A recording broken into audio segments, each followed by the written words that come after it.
If you trace human biology back to its origins, fear has exactly one job: to keep us away from danger.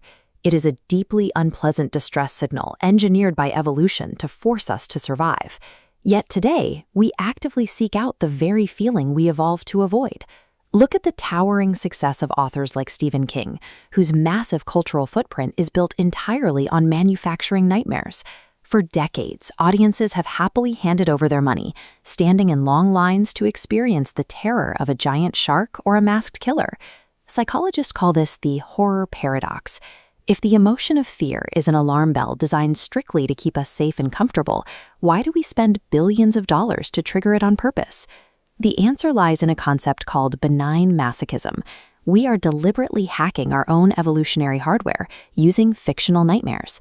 When a monster jumps out on screen, your body reacts as if the threat is real.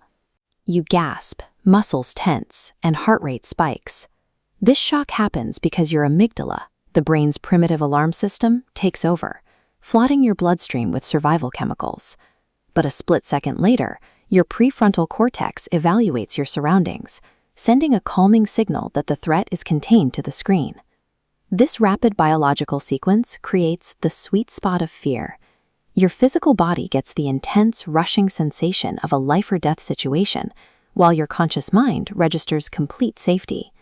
By exploiting this biological loophole, the brain transforms what should be a traumatic survival reflex into a highly enjoyable, risk-free thrill ride. This thrill ride actually serves a highly practical purpose. Evolutionary psychologists suggest we use scary movies as threat simulators, a way to safely gather data about dangerous scenarios we might eventually face. A natural drive called morbid curiosity pushes us to study the minds of hostile humans and relentless predators. Watching these scenarios play out gives us a consequence-free environment to practice regulating our own negative emotions.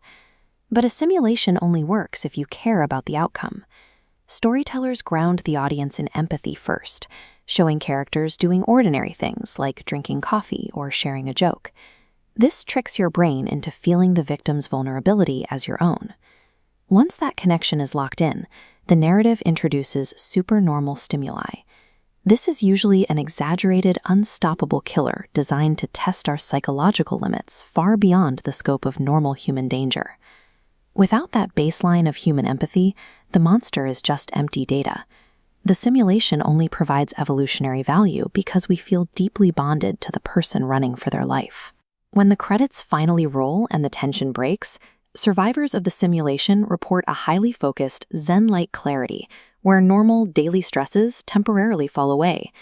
This chart shows how stress interacts with neurochemicals. As the fear response drops, it's replaced by a surge of dopamine and endorphins, creating euphoria. Sharing this experience triggers a steady rise in oxytocin, leaving you tightly connected to friends long after the movie ends. Through this chemical process, the horror genre operates like an evolutionary gym. We actively practice facing our darkest anxieties to build real-world emotional resilience. The horror industry provides a strict biological training ground. These stories empower us to process our vulnerabilities, confront seemingly impossible situations, and emerge on the other side feeling fully alive.